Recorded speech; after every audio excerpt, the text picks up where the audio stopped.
सम्बुद्धं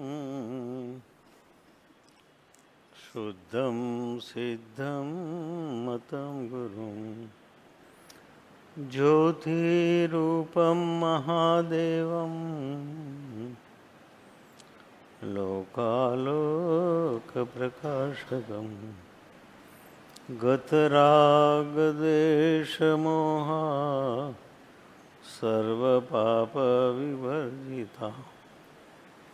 सर्वदा सर्वकालेषु ते भवन्तु जिनोत्तमा पवित्रं परमं ध्येयं परमानन्ददायकं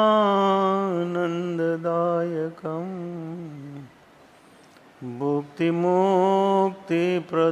नित्यं पठते मङ्गलप्रदं नमो अरिहन्ताणं नमो सिद्धाणं नमो आयर्याणं नमो वज्रायाणं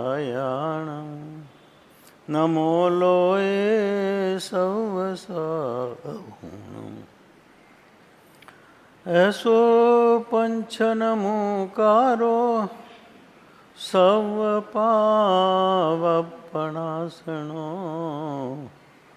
मंगलाणंच सव्येसिं परमं हवै मंगलम् ओंकारं बिन्दुसंयुक्तं नित्यं ध्यायन्ति योगिनः कामदं मोक्षदं चैव ओंकाराय नमो नमः अज्ञानतिमिरान्धानां ज्ञानाञ्जनशलाकया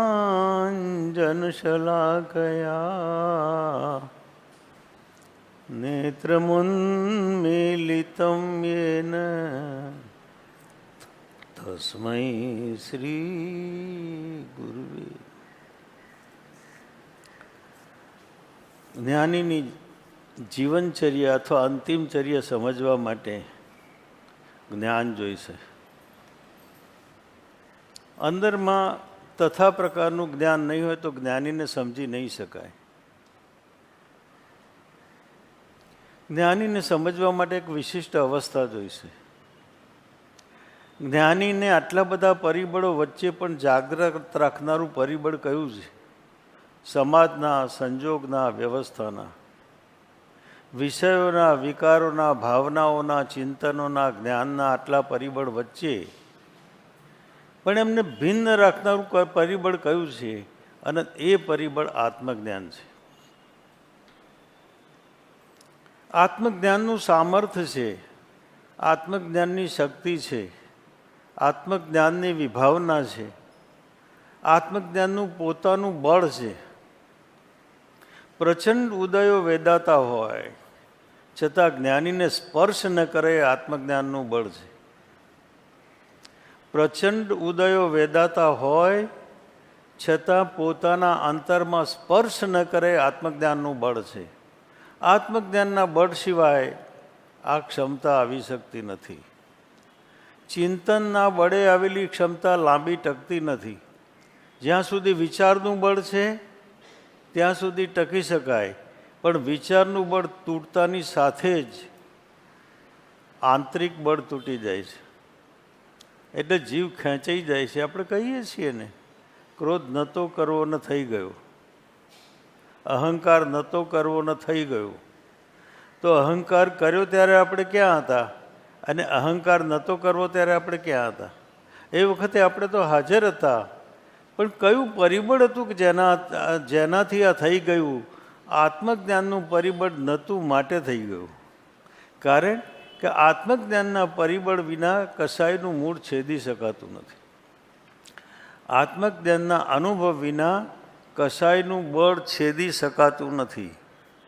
આત્મજ્ઞાન એ નોલેજ નથી, ઇન્ફોર્મેશન નથી, માહિતી નથી, જાણકારી નથી, એ પ્રવચનકારી નથી, એ કોઈ પણ અવસ્થા નથી. આત્મજ્ઞાન એ આંતરિક અવસ્થા છે.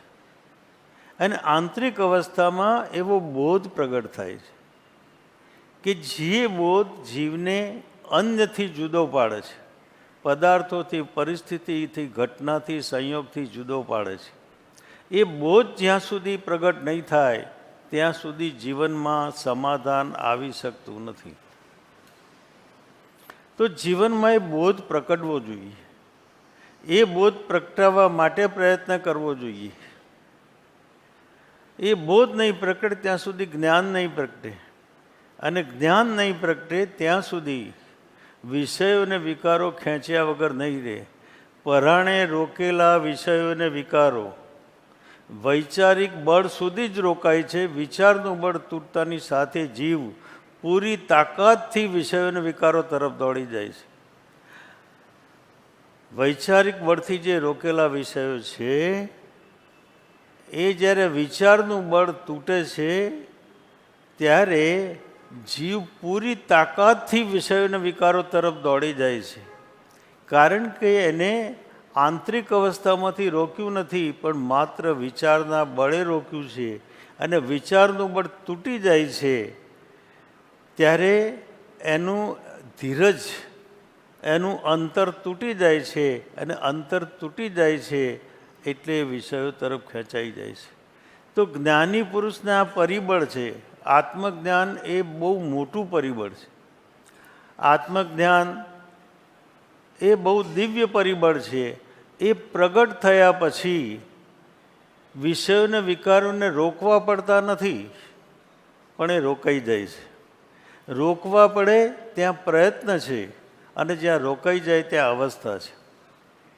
રોકવા પડે એમાં મહેનત છે, કસમકસ છે, તાણાતાણ છે, સંઘર્ષ છે, અને જ્યારે રોકાઈ જાય છે ત્યારે સહજ અવસ્થા છે. સ્વાભાવિક અવસ્થામાં જ્ઞાની પુરુષને વિષયો અને વિકારો રોકાઈ જાય છે. એમ કહી શકીએ કે ઉત્પન્ન થતા જ નથી. અંદરમાંથી એ સંવેદન, એ ભાવ જાગતું જ નથી. અને પરિબળ કોનું છે? તો કે જ્ઞાનનું પરિબળ છે.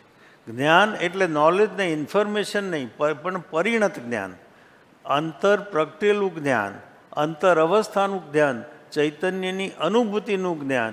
ચૈતન્યની અનુભૂતિનું જ્ઞાન ન હોય તો બાકીનું જ્ઞાન એ નોલેજ છે, ઇન્ફોર્મેશન છે, માહિતી છે, જાણકારી છે, પણ એ જ્ઞાન નથી. એ જ્ઞાન બાહ્ય અવસ્થામાં ઉપયોગી છે. બહારનું જ્ઞાન ઉપયોગી નથી એમ નથી, પણ એની મર્યાદા છે.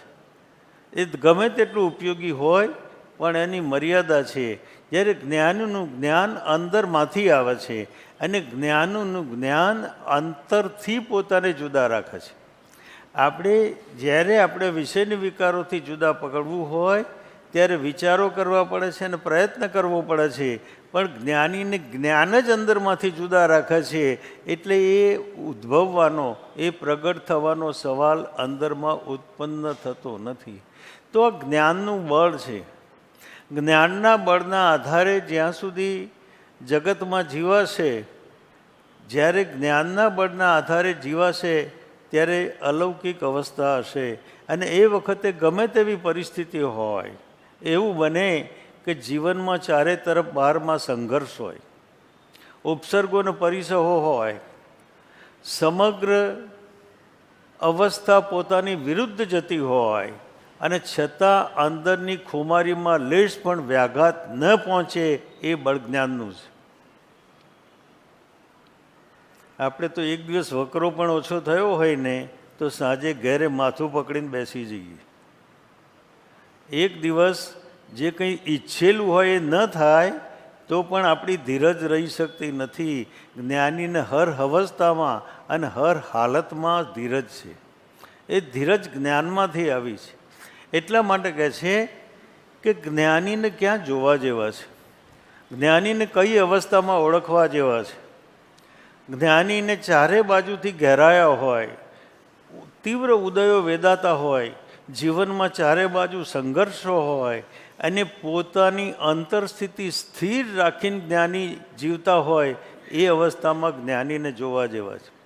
એટલે કૃપાળુદેવ એમ કહેતા હતા કે જ્યારે જ્ઞાની ઉદય કર્મને વેદતા હોય ત્યારે કાચા પોચાએ પાસે ના રહેવું.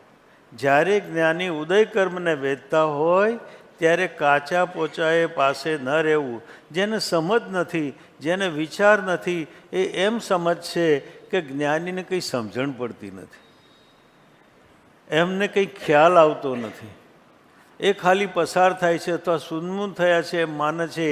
પણ એ પરમ જાગ્રત એમની અવસ્થા છે અને ગમે તેવા ઉદયમાં આવેલા પરિબળો વચ્ચે પણ પોતાની ચેતનાને સ્થિર રાખી શકે છે.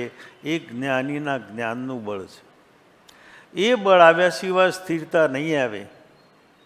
ગમે તેટલી રાખેલી હિંમત અને રાખેલું બળ એ સંજોગ છે ત્યાં સુધી જ રહેશે. એ તૂટતાની સાથે એ બળ તૂટી જશે. એટલે ભલભલા નિર્ભયતાથી જીવનારા માણસો પણ ક્યારે ભય પામી જાય એ નક્કી નથી. નિર્ભયતાથી જીવનારા માણસો ક્યારે ભય પામી જાય એ નક્કી નથી. આપણું જે જીવન બળ છે, આપણું જે જીવન બળ છે અથવા જે આપણે ટકીએ છીએ એમાં ચિત્તમાં એક ધારા પડી છે, એક અહેસાસ પડ્યો છે. મારી પાસે લક્ષ્મી છે એટલે વાંધો નથી, મારી પાસે કુટુંબ છે એટલે વાંધો નથી, મારી પાસે વ્યવસ્થા છે એટલે વાંધો નથી, મારી પાસે સંજોગો સારા છે એટલે વાંધો નથી, મારું શરીર સારું છે એટલે વાંધો નથી. અને આધ્યાત્મમાં આ જ મોટો વાંધો છે. આધ્યાત્મમાં આ જ મોટો વાંધો છે. કારણ કે આપણે જે પરિબળોના કારણે ટક્યા છીએ એ પરિબળો બહારના છે કે અંદરના છે?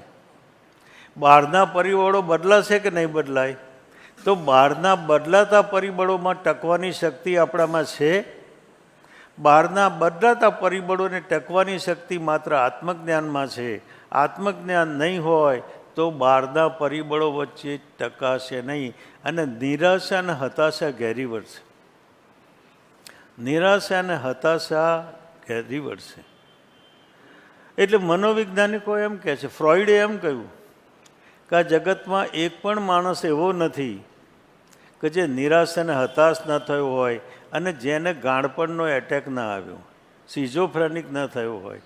જ્યારે આપણે ક્રોધમાં છીએ, જ્યારે ન કરવાનું કરી બેસીએ છીએ ત્યારે આપણે સિઝોફ્રેનિક છીએ. ત્યારે આપણે એક પ્રકારનું ગાણપણ આપણા ઉપર સવાર થયું છે.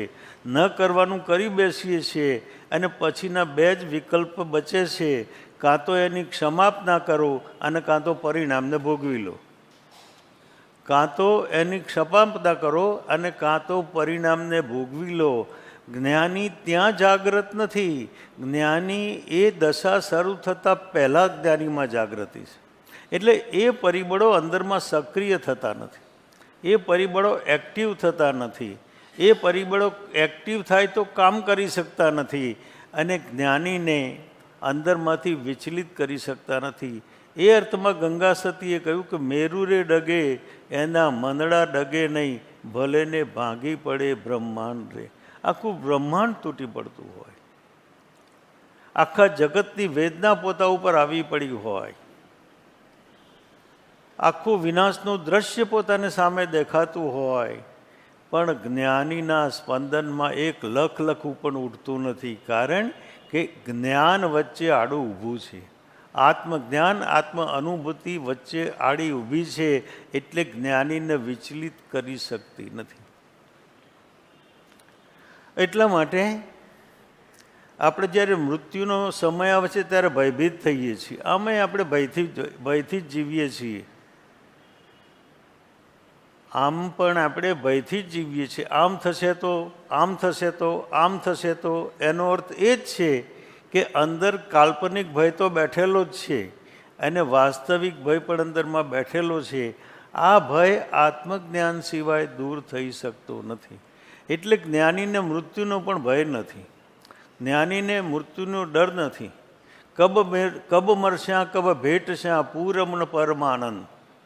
સંત એમ કહે છે કે ક્યારે મરીશું અને ક્યારે પૂરણ પરમાનંદ પ્રાપ્ત કરીશું. જગત ડરત હૈ મરણ છે, જગત ડરત હૈ મરણ છે. જગત મરણથી ડરે છે અને જ્ઞાની એમ કહે છે ક્યારે મરીશું અને પૂર્ણ આનંદ પ્રાપ્ત કરીશું. કારણ કે શરીર પણ આનંદ ભોગવવામાં બાધા છે.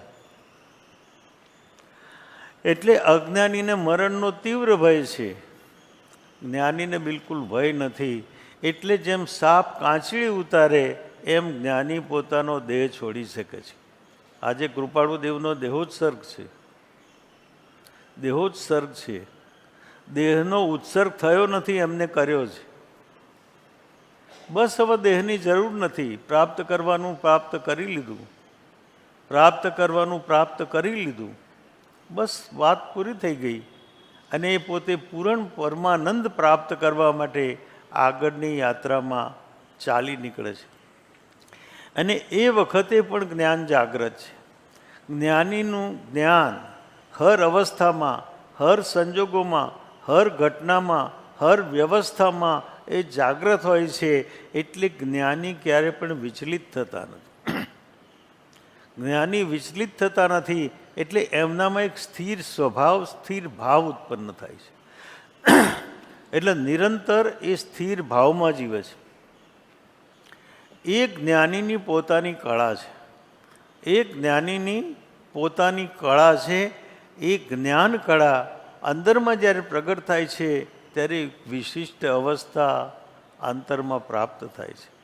એટલે ચિદાનંદજી મહારાજે કહ્યું, જ્ઞાન કળા ઘટ બાસી જાકું, જ્ઞાન કળા ઘટ બાસી, તન ધન સ્નેહ રહ્યો નહીં વાકું, ખીણ મેં ભયો ઉદાસી જાકું, જ્ઞાન કળા ઘટ બાસી જાકું, જ્ઞાન કળા ઘટ બાસી.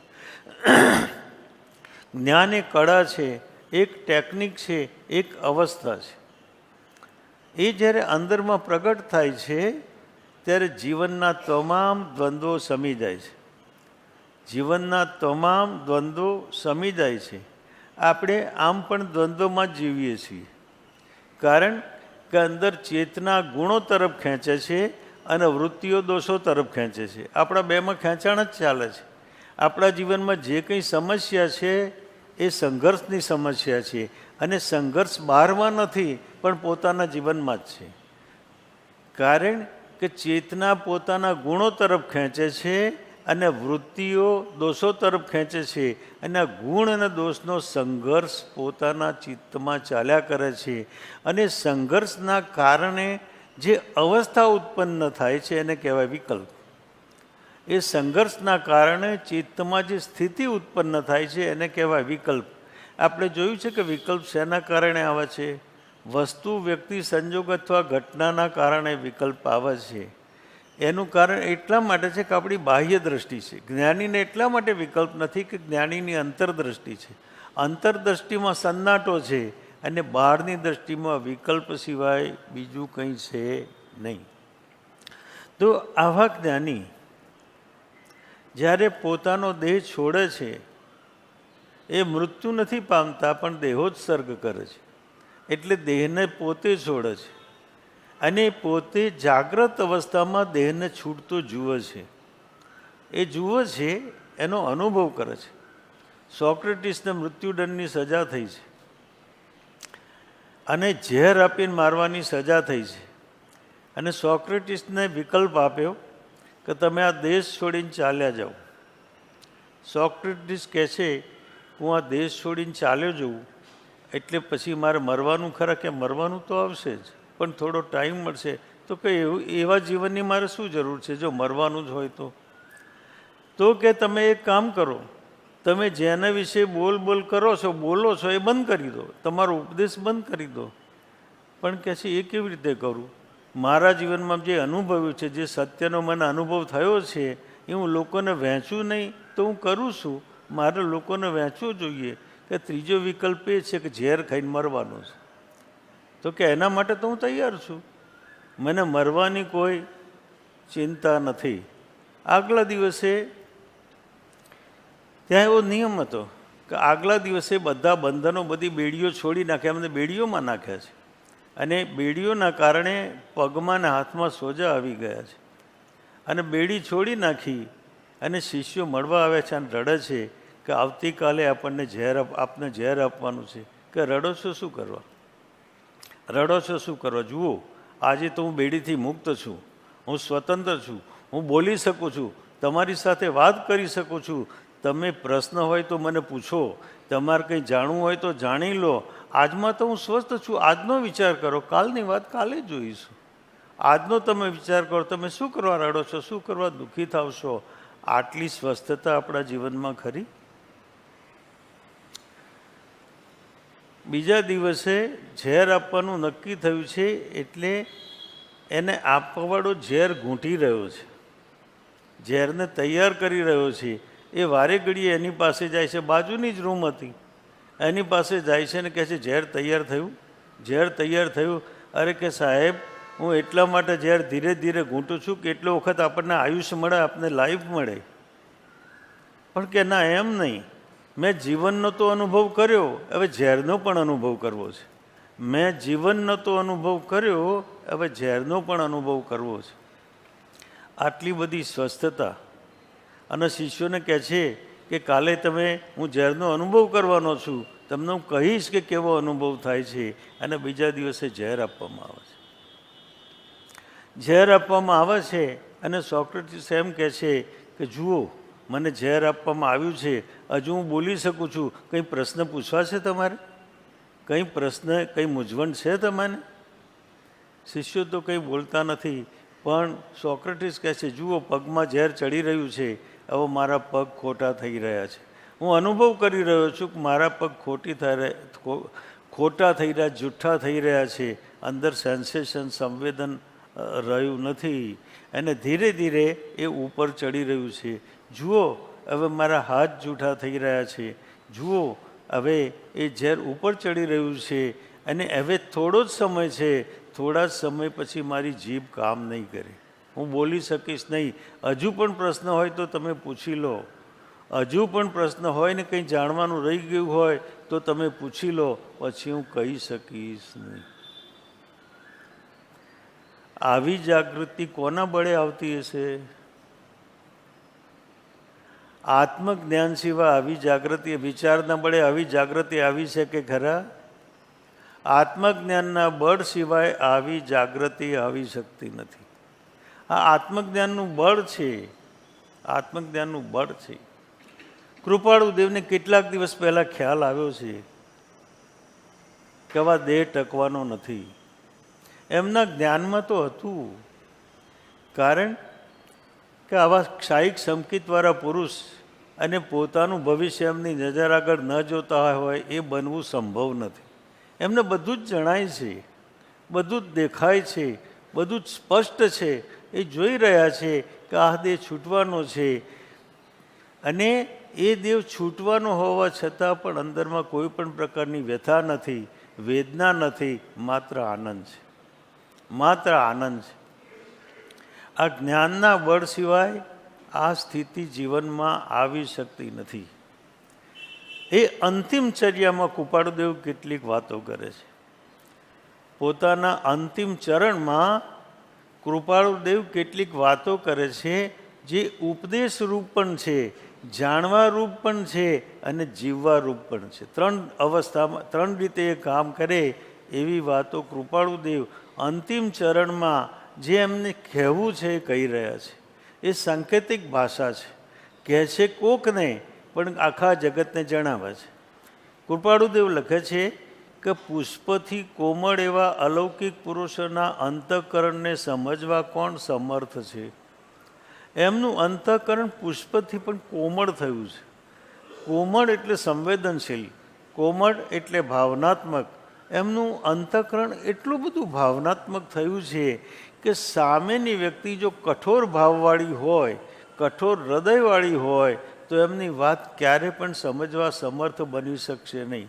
કારણ કે કોમળ ભાવોને, કોમળ અંતઃકરણને સમજવા માટે કોમળ અંતઃકરણ જોઈશે અને કોમળ ભાવો જોઈશે. એ ભાવો જ્યાં સુધી ન વેદાય, જીવમાં પ્રાપ્ત ન થાય, ત્યાં સુધી જ્ઞાનીને યથાર્થપણે ઓળખી શકતા નથી, સમજી શકતા નથી, વિચારી શકતા નથી. માટે ઓગ સંજ્ઞાએ જ્ઞાની જ્ઞાની કર્યા કરે છે, પણ અંદરમાં વાસ્તવિક જ્ઞાનીની ઓળખાણ એને થઈ નથી. એટલે કૃપાળુદેવ કહે છે કે પુષ્પથી કોમળ એવા અલૌકિક પુરુષોના અંતઃકરણને સમજવા કોણ સમર્થ છે?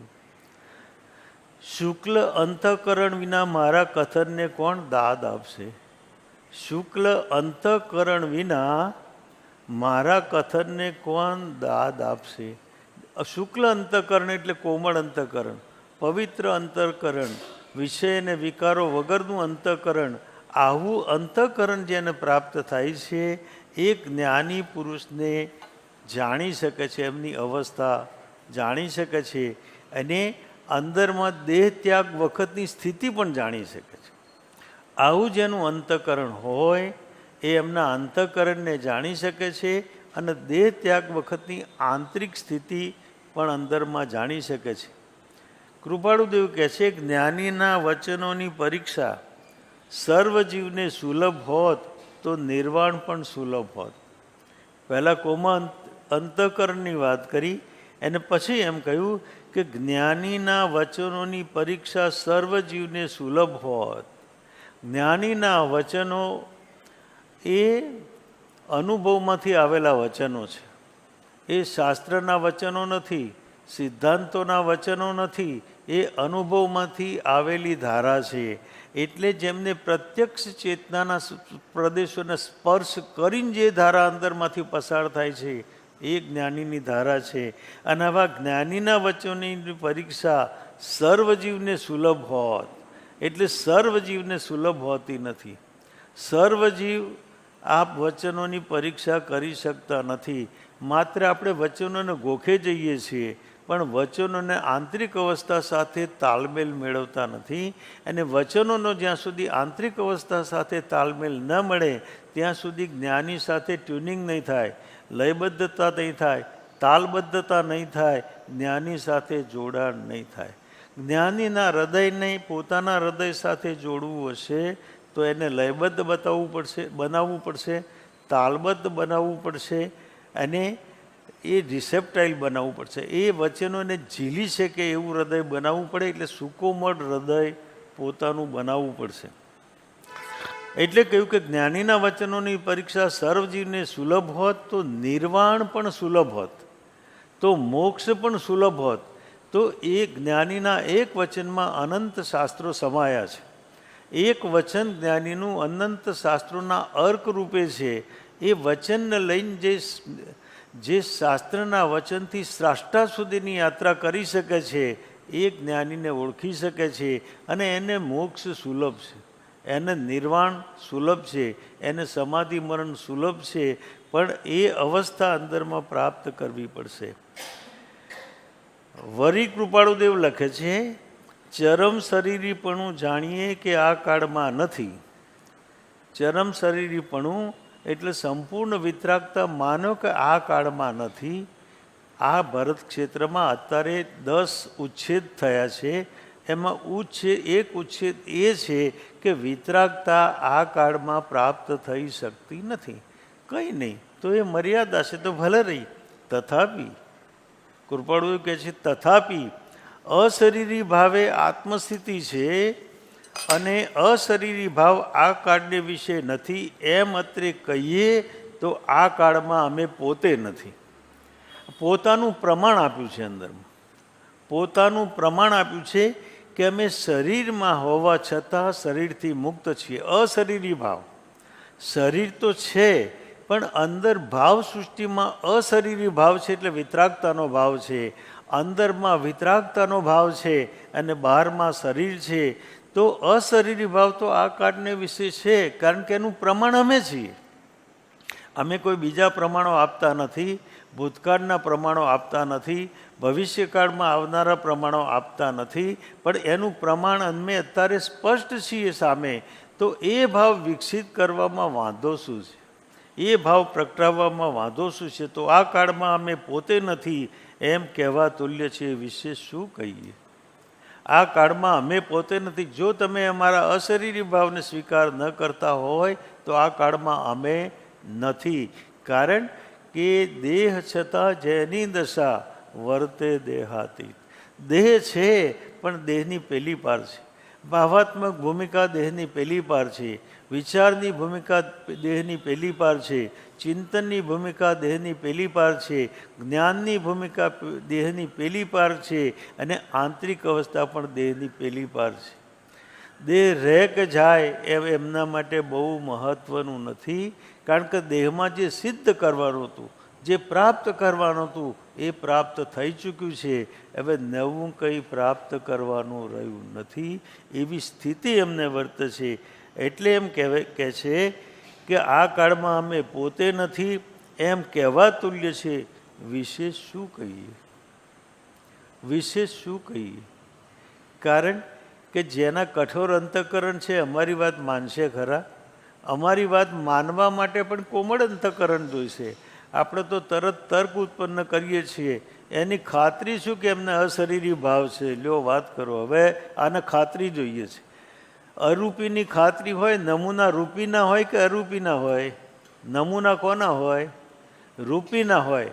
અરૂપીના નમૂના હોઈ શકતા નથી. આપણે અરૂપી એવા કૃપાળુદેવ આંતરમાં પ્રગટ થયા છે, એમના નમૂના માગીએ છીએ. કેવી રીતે મળશે?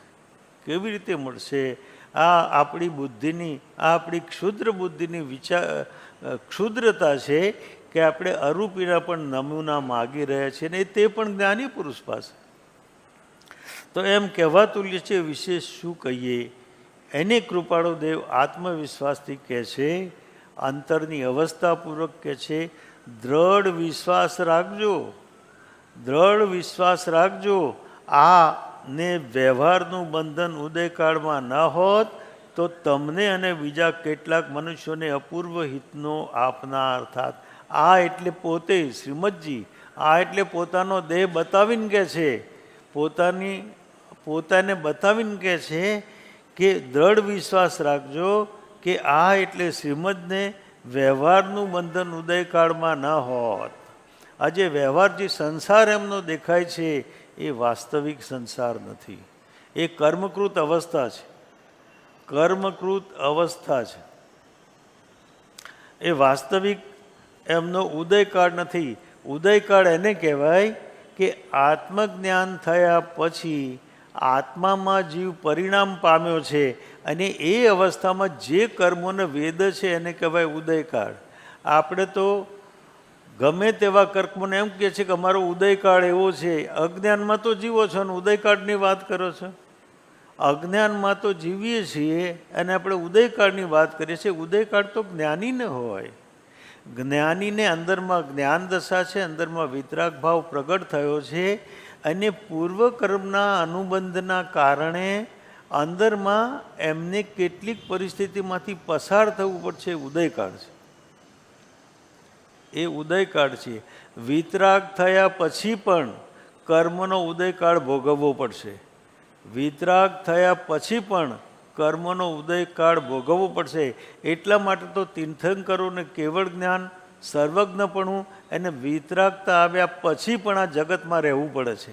કારણ કે તીર્થંકર નામ કર્મોનો ઉદય છે, અને એ ઉદય ભોગવાય નહીં ત્યાં સુધી તીર્થંકરોને પણ આ જગતમાં વિચરવું પડે છે.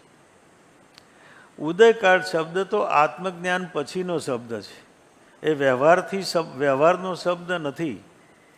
કારણ કે પૂર્વના જે કર્મો કર્યા છે અને આયુષ્ય કર્મ જેટલું બાકી છે, અને જેટલા કર્મો પૂર્વના વેદવાના બાકી છે, એ વેદા સિવાય વિતરાગ પણ મોક્ષમાં જઈ શકતા નથી.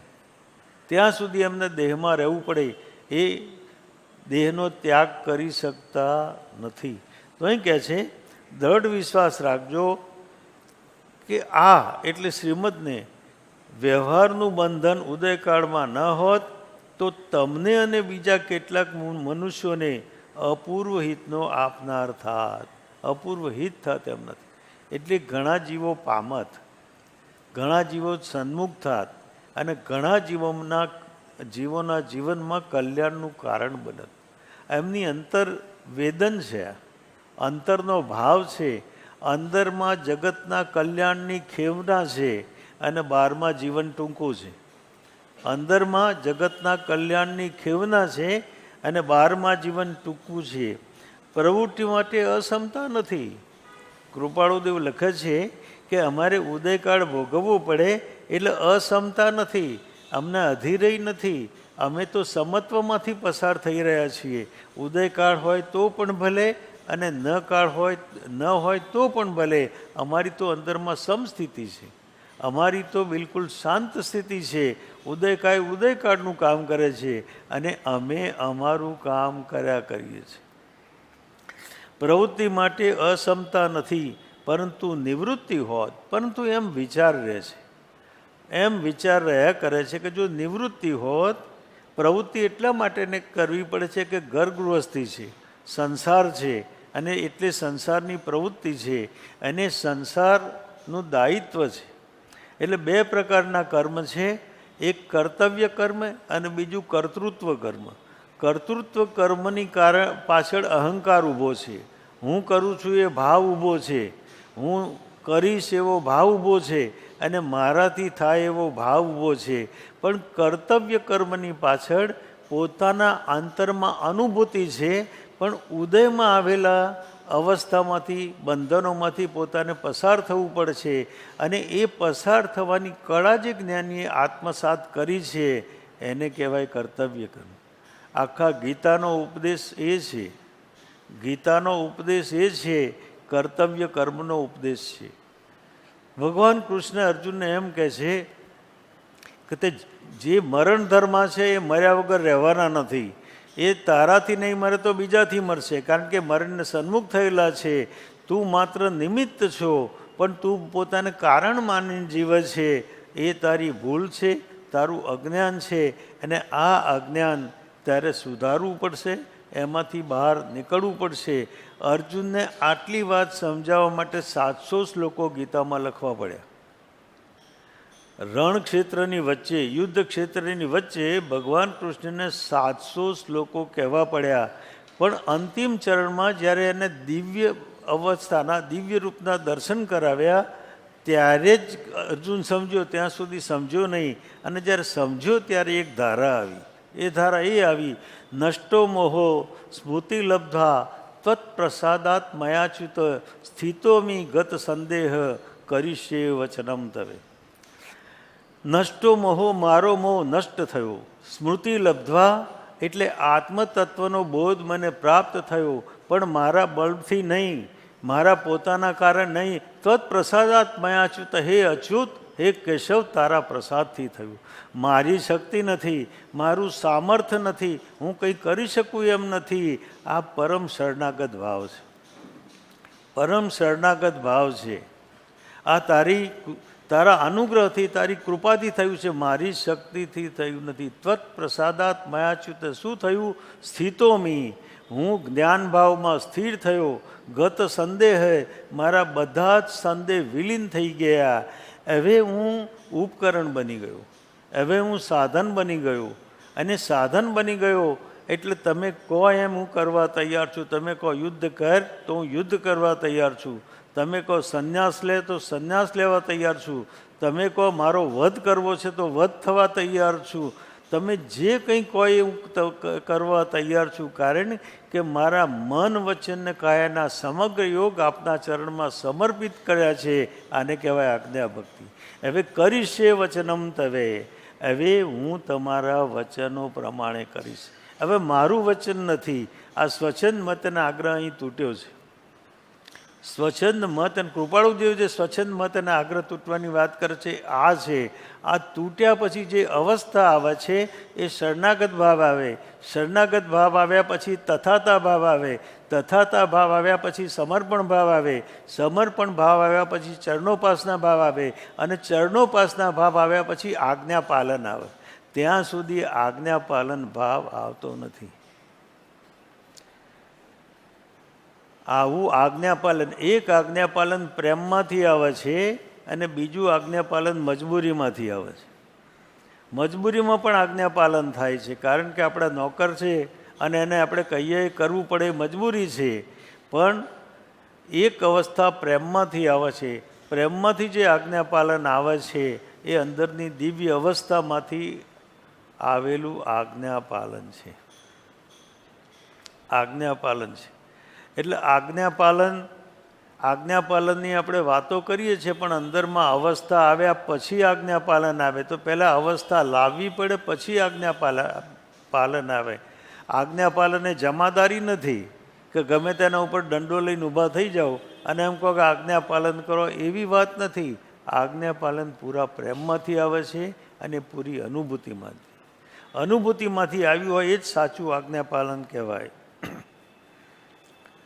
પ્રવૃત્તિ માટે અક્ષમતા નથી, પરંતુ નિવૃત્તિ હોત તો બીજા આત્માઓને માર્ગ મળવાનું કારણ થાત. હવે જે શ્રીમદજીની વાત કરે છે બહુ જ અગત્યની, બહુ જ ગંભીર વાત કરી રહ્યા છે. કૃપાળુદેવ કહે છે લોકો તરવાના કામી છે, લોકો તરવાના કામી છે. આ એક બહુ મોટી સંભાવના છે. જગતમાં તરવાના કામી ઘણા છે, પણ મૂંઝવણ છે કે શરૂઆત ક્યાંથી કરવી. ધર્મ બધાને જ ગમે છે, નથી ગમતો એમ નથી, પણ મુશ્કેલી એ છે કે શરૂઆત ક્યાંથી કરવી એની મૂંઝવણ થાય છે. અને બીજી મૂંઝવણ એ થાય છે, ઘણા શાસ્ત્રો અને ઘણા વ્યક્તિઓને સાંભળ્યા પછી ગૂંચવાડો થાય છે કે આમાં સાચું શું ને ખોટું શું એ નિર્ણય કરી શકતા નથી. એટલે અંદરમાં ગૂંચવાડો ઊભો થયો છે. તરવાના કામી તો છે, કારણ તરવાના કામી કેમ છે કે દરેકને જીવનમાં શાંતિ જોઈએ છે કે નહીં, સમાધાન જોઈએ છે કે નહીં, આનંદ જોઈએ છે કે નહીં, પ્રેમ જોઈએ છે કે નહીં, કૃતકૃત્યતા જોઈએ છે કે નહીં, ધન્યતા જોઈએ છે કે નહીં, અહોભાવ જોઈએ છે કે નહીં. જો આ બધું જોઈતું હોય તો એ તરવાનો ઉપાય થયો. આ બધું જોઈતું હોય તો એ તરવા માટે થયું. તો એટલે કહે છે કૃપાળુદેવ કે લોકો તરવાના કામી છે, પણ તેવો યોગ બાજતો નથી, એવો યોગ મળતો નથી, એવો યોગ બાજતો નથી, અને મૂંઝવણ ઊભી થાય છે. એટલે નરસિંહ મહેતા એમ કહ્યું કે ગ્રંથ ગરબડ કરી વાત ના કરી ખરી. આ બધી ગરબડ જ ગ્રંથોએ કરી છે. જાત જાતના ગ્રંથો અને જાત જાતની વિચારણા. એટલે સીધી સટ વાત હતી એ ગૂંચવાડામાં પડી ગઈ. ગૂંચવાડામાં પડે એટલે જીવ મૂંઝાય, અને મૂંઝાય એટલે બે રસ્તા, કાં તો છોડી દે અને કાં તો અસ્તવ્યસ્ત કરે. બે અવસ્થા અંદરમાં આવી જાય. લોકો તરવાના કામી છે, પણ તેઓ જોગ બાજતો નથી. જો ખરેખર ઉપદેશક પુરુષનો જોગ બને, આ કાળમાં તો બરાબર સમજી લેવા જેવું છે. આ કૃપાળુદેવનું વાક્ય ને બિલકુલ પ્રસ્તુત છે. ખરેખર ઉપદેશક પુરુષનો જોગ બને, સાચા, ખરેખર એટલે સાચા ઉપદેશક પુરુષનો, સાચા ઉપદેશક પુરુષનો જોગ બને તો ઘણા જીવ મૂળ માર્ગ પામે તેવું છે. તો ઘણા જીવમાં સમ્યક દર્શનનું બીજ પડી શકે. ઘણા જીવને મૂળ માર્ગ પ્રાપ્ત થઈ જાય અને સમ્યક દર્શનનું બીજ પડતા વાર લાગે નહીં. પણ અત્યારના કાળની અવસ્થા એવી છે કે એક તો તેવો જોગ બાજતો નથી, અને બીજો ઉપદેશક પુરુષનો યથાર્થ જોગ જોઈએ. તથા પ્રકારના ખરેખર ઉપદેશક પુરુષ, ખરેખર એટલે સાચા, સાચા ઉપદેશક પુરુષ જો મળે તો કામ થાય, નહીં તો ગોટે ચડ્યા વગર રહીએ નહીં. અને પછી એમ થાય કે આ સાચું કે પેલું સાચું, આ કરવું કે પેલું કરવું, આમ કરવાથી અનુભવ થશે કે પેલું કરવાથી અનુભવ થશે. કૃપાળુદેવ કહે છે એક હોય ત્રણ કાળમાં પરમાર્થનો પંથ, પ્રેરે તે પરમાર્થને તે વ્યવહાર સંબંધ. પરમાર્થનો માર્ગ એક જ છે, જ્યાં ત્યાંથી રાગદ્વેષ રહિત થવું. પરમાર્થનો માર્ગ એક જ છે કે જ્યાં ત્યાંથી રાગદ્વેષ રહિત થવું, એક જ માર્ગ છે. એટલે કહ્યું કે એક હોય ત્રણ કાળમાં, ત્રણેય કાળમાં પરમાર્થનો પંથ, પ્રેરે તે પરમાર્થને તે વ્યવહાર સંબંધ. અને જે એને પ્રેરે, ઉપદેશકે માર્ગ તરફ પ્રેરે તો એ પરમાર્થનો પંથ પ્રસ્તુત થાય, નહીં તો પ્રસ્તુત થઈ શકતો નથી. અને જે ગૂંચવણમાં અને ગોટાળામાં ચડી જાય છે એટલે છેવટે આડે માર્ગે ફંડાઈ જાય છે, કાં તો કંટાળીને માર્ગ છોડી દે છે. આ માર્ગમાં ધીરજ જોઈએ, તિતિક્ષા. આપણે જોયું તો યાદ હોય તો સાધનાના 6 સૂત્રો: ઉત્સાહ, નિશ્ચય, તિતિક્ષા, સંતોષ, એકાંતવાસ અને પદાર્થનો નિર્ણય. આ 6 તત્વો જીવનમાં જોઈશે સાધના માટે. અને તિતિક્ષા એટલે ધીરજપૂર્વક આવેલી પરિસ્થિતિમાંથી પસાર થવું, ક્ષમતાપૂર્વક પસાર થવું, એને કહેવાય તિતિક્ષા.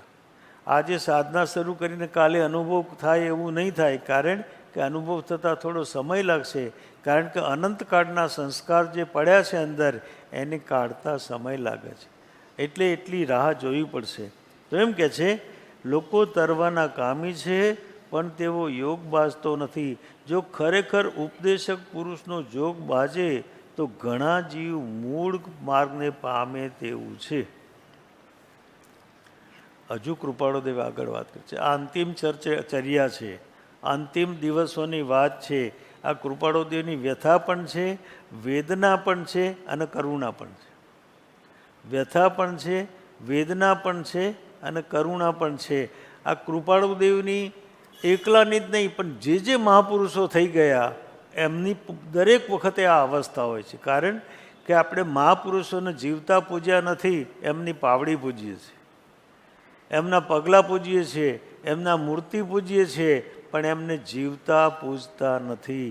અને જીવતા પૂજ્યા સિવાય અનુભૂતિનો સ્પર્શ થઈ શકતો નથી. માર્ગનું કંઈ પણ સ્વરૂપ કંઈકને સમજાવ્યું છે, માર્ગનું કંઈ પણ સ્વરૂપ કંઈકને સમજાવ્યું છે, તથાપિ કોઈને એક વ્રત પચકાણ આપ્યું નથી. જ્ઞાની પુરુષ વ્રત એને પચકાણ આપતા નથી, પણ જીવને પોતાને લેવું હોય તો ના પાડતા નથી. જ્ઞાની પુરુષ ક્યારે પણ વ્રત અને પચકાણ આપતા નથી, પણ કોઈને લેવું હોય તો ના પાડતા પણ નથી. કારણ કે પોતાને અંદરમાંથી સ્વીકાર નહીં થાય ને વ્રત લીધું હશે તો શું થશે? લહ્યું સ્વરૂપન વૃત્તિનું ગ્રહ્યું વ્રત અભિમાન, ગ્રહે નહીં પરમાર્થને લેવા લૌકિક માન. એ વ્રત અહંકારમાં પરિવર્તિત થઈ જશે. પણ પોતાને સ્વયંભૂ જ્યારે વ્રત ઉગે અંદરમાં, સ્વયંભૂ વ્રત લેવાનું મન થાય ત્યારે અંતર અવસ્થાને સહાયક થઈ શકે છે. તથાપિ કોઈને એક પણ વ્રત પચકાણ આપ્યું નથી. અથવા આ જરા કાન ખોલીને સાંભળવા જેવું છે. અથવા તમે મારા શિષ્ય છો અને અમે ગુરુ છીએ એવું ઘણું કરીને પ્રકાર દર્શિત થતો નથી. તમે અમારા શિષ્ય છો અને અમે ગુરુ છીએ એવો ઘણું કરીને પ્રકાર દર્શિત થયો નથી. ત્યાં જ્ઞાની ગુરુ બનવા તૈયાર નથી અને અજ્ઞાની ગુરુના આસન ઉપર ચડી બેસવા તૈયાર છે. ફરક આટલો જ છે. જ્ઞાની ગુરુ બનવા તૈયાર, કે ગુરુ બનવું એ દાયિત્વ છે, જવાબદારી છે. ગુરુનો અર્થ એ થાય કે શિષ્યનું જ્યાં સુધી કલ્યાણ ન થાય ત્યાં સુધી ગુરુ મોક્ષમાં ન જાય. એનું કલ્યાણ થયા પછી જ મોક્ષમાં જાય, એ ગુરુનું દાયિત્વ છે. ગુરુની જવાબદારી છે કે શિષ્યનું કલ્યાણ થવું જોઈએ. આત્મજ્યોતિ એનામાં જાગવી જ જોઈએ. જેનાથી એમનું કલ્યાણ, જેનું એમના થકી કલ્યાણ થવાનું હોય એની આત્મજ્યોતિ જાગ્રત ન થાય ત્યાં સુધી ગુરુ ચેનથી બેસતા નથી. એટલે ગુરુ થવું એ દાયિત્વ છે, લક્ઝરી નથી. ગુરુ થવું એ દાયિત્વ છે, લક્ઝરી નથી. અત્યારે આખું જગત ગુરુ થવા તૈયાર છે, પણ કોઈ શિષ્ય થવા તૈયાર નથી. બધાએ ગુરુ થવા તૈયાર છે, પણ કોઈ શિષ્ય થવા તૈયાર નથી. શિષ્યત્વ પ્રગટ્યા સિવાય ગુરુ થઈ શકાય નહીં. જ્યાં સુધી શિષ્યત્વ પ્રગટ ન થાય ત્યાં સુધી ગુરુપણું પ્રાપ્ત ન થાય. આ કૃપાળુદેવ સ્પષ્ટપણે કહે છે, અથવા તમે મારા શિષ્ય છો અને અમે ગુરુ છીએ એવો ઘણું કરીને પ્રકાર દર્શિત થયો નથી. ક્યારે પણ દર્શિત તો થયો નથી, પણ અમારા ચિત્તમાં એ ભાવ પણ આવ્યો નથી. માત્ર દર્શિત થયો નથી એટલું નહીં, પણ અમારા ચિત્તમાં તથા પ્રકારનો ભાવ પણ આવ્યો નથી. આવી અદ્ભુત અવસ્થા કૃપાળુદેવની છે. અને આ અવસ્થામાં કૃપાળુદેવને ઓળખવા એ સમ્યક દર્શન પામવા જેવું છે. આટલી મોટી વાત. કહેવાનો હેતુ એવો છે કે સર્વસંગ પરિત્યાગ થઈ તે કાર્યની પ્રવૃત્તિ સહજ સ્વભાવે ઉદયમાં આવે તો કરવી, એવી માત્ર કલ્પના છે. અમે સંસારી વેશે છીએ એટલે સાધકને વિકલ્પ ઉત્પન્ન થશે. અમે સંસારી વેશે છીએ એટલે સાધકને વિકલ્પ ઉત્પન્ન થશે. અને અમારા નિમિત્તે અમે સાધકને વિકલ્પ ઉત્પન્ન થાય એવું ઈચ્છતા નથી. સમજાય છે? કૃપાળુદેવની કેટલી ગહન વાત છે. કહેવાનો હેતુ એવો છે કે સર્વસંગ પરિત્યાગ થયે તે કાર્યની પ્રવૃત્તિ સહજ સ્વભાવે સર્વસંગ પરિત્યાગ થયા પછી પણ એટલે મુનિપણું ગ્રહણ કર્યા પછી પણ તે કાર્યની પ્રવૃત્તિ સહજ સ્વભાવે સહેજે થાય તો કરવી છે, પણ પરાણે કરવી નથી. એમને પરાણે પમાડવાની અંદરમાં ઈચ્છા ઉત્પન્ન થતી નથી, કારણ કે એ પણ એક અહંકાર છે. જ્ઞાની પુરુષને પરાણે પમાડવાની ઈચ્છા ઉત્પન્ન થતી નથી. એટલે શિષ્ય આવે તો એને પૂરો બોધ આપે. કબીરે એમ કહ્યું, મુખ રતન ધન કોટડી બંધ કરી દીજે તાળ.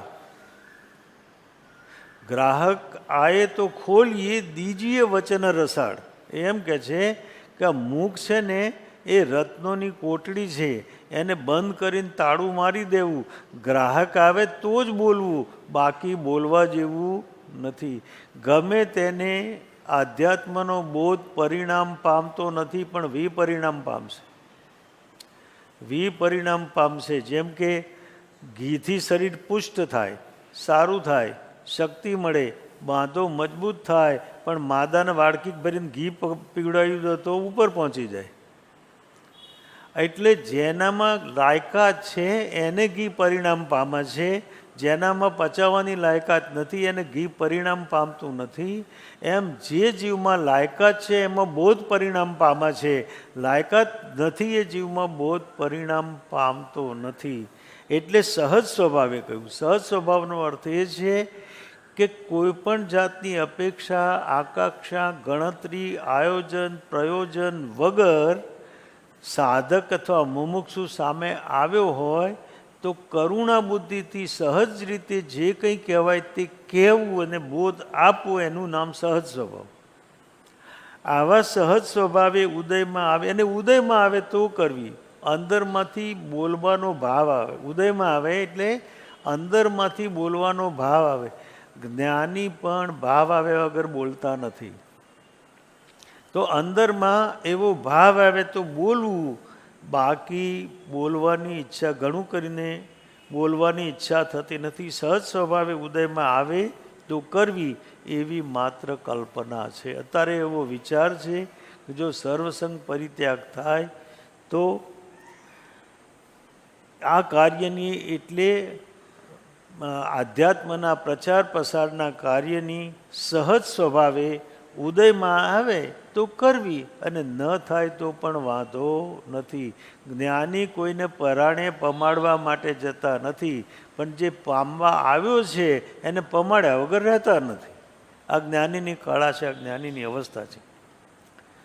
કૃપાળુદેવ આગળ હજુ લખે છે કે સર્વસંગ પરિત્યાગ થાય તો હજારો માણસ તે સન્માર્ગ આરાધી સદગતિને પામે.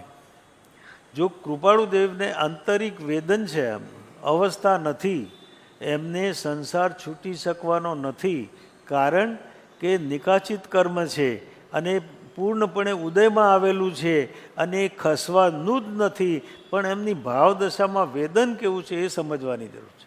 આંતરિક અવસ્થા શું છે એ સમજવાની જરૂર છે. અને આ અવસ્થામાં શ્રીમદજી મુનિ છે, સંસારી નથી. આ ભાવ સૃષ્ટિમાં શ્રીમદજીની મુનિ અવસ્થા છે, નિર્ગ્રંથ અવસ્થા છે, સંસારી અવસ્થા નથી. સંસારી અવસ્થા તો માત્ર મોરું છે, દેખાય છે, પણ સંસાર એમના જીવનમાં રહ્યો નથી. સર્વસંગ પરિત્યાગ થાય તો હજારો માણસ સન્માર્ગ આરાધી સદગતિને પામે. એમ અમારાથી બનવું સંભવ છે. એમનું દર્શન છે, આ એમનું દર્શન છે, અંદરમાં જણાય છે. જેમ આપણે એક્સરેમાં આપણે ઊભા રહીએ તો શરીરના બધા વિભાગો અવયવો સ્પષ્ટપણે વર્તાય છે. એમ જ્ઞાનીના જ્ઞાનમાં જ્યારે શુદ્ધિ થાય છે ત્યારે સામેની વ્યક્તિના ભાવો સ્ક્રીનિંગની જેમ દેખાય છે. જ્ઞાનીને કેવી રીતે જણાય છે? તો સ્ક્રીનિંગ જેમ થતું હોય અને પૂરું શરીર અંદરમાં દેખાતું હોય એમ જ્ઞાનીને શુદ્ધિ થયા પછી અંદર શુદ્ધિના કારણે જીવના ભાવોનું સ્ક્રીનિંગ પૂરેપૂરું દેખાય છે, પૂરેપૂરું દેખાય છે.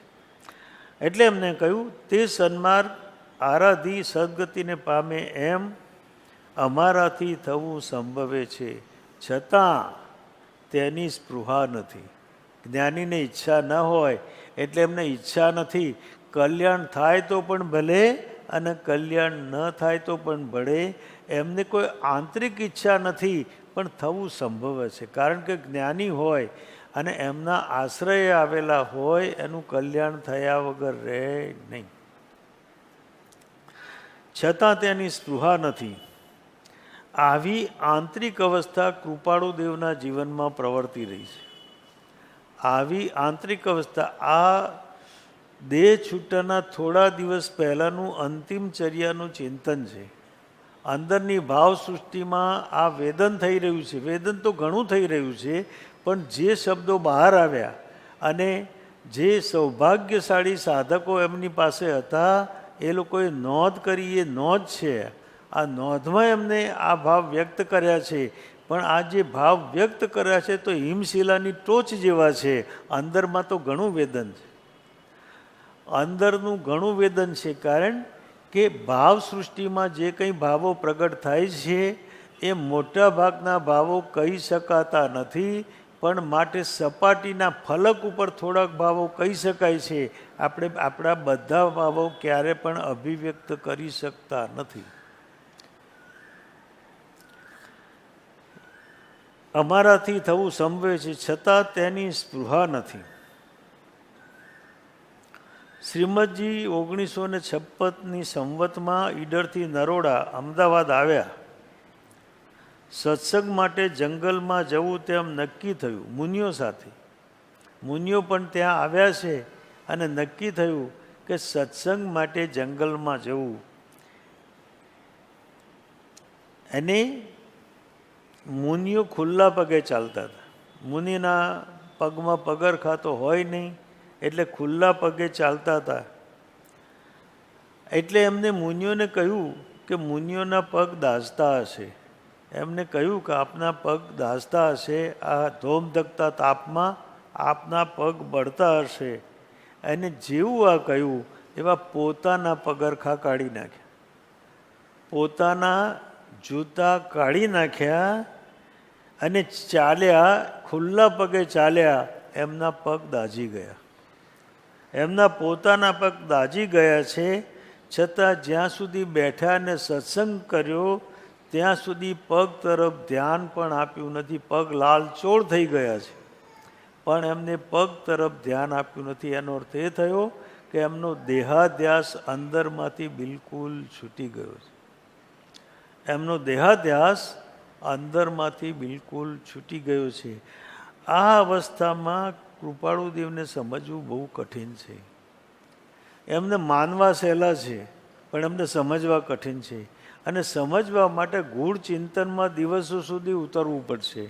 એમના પ્રત્યેક વાક્યોને ચિંતનના એરણ ઉપર ચડાવવા પડશે અને એ ભાવ સૃષ્ટિમાં પ્રવેશ કરવો પડશે.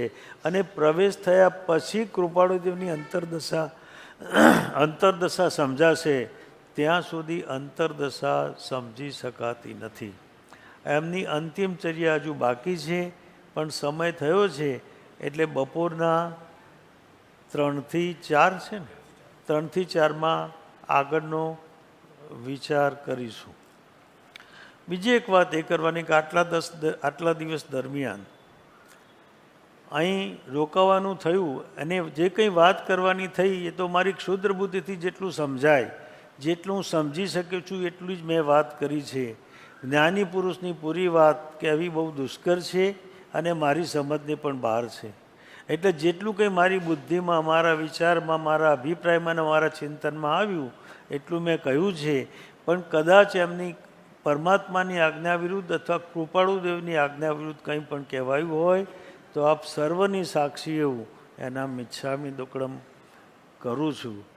બીજી મહત્ત્વની વાત એ છે કે આપે આટલા દિવસ સુધી મને પ્રેમથી નવડાવ્યો છે અને મારી વાત સાંભળવા માટે કોશિશ કરી છે અને એ પ્રેમનો હું સ્વીકાર કરું છું અને પ્રેમનો આભારી પણ છું. અને જેમને જેમને મારી સાથે રહીને સેવાનો પણ ભાવ કર્યો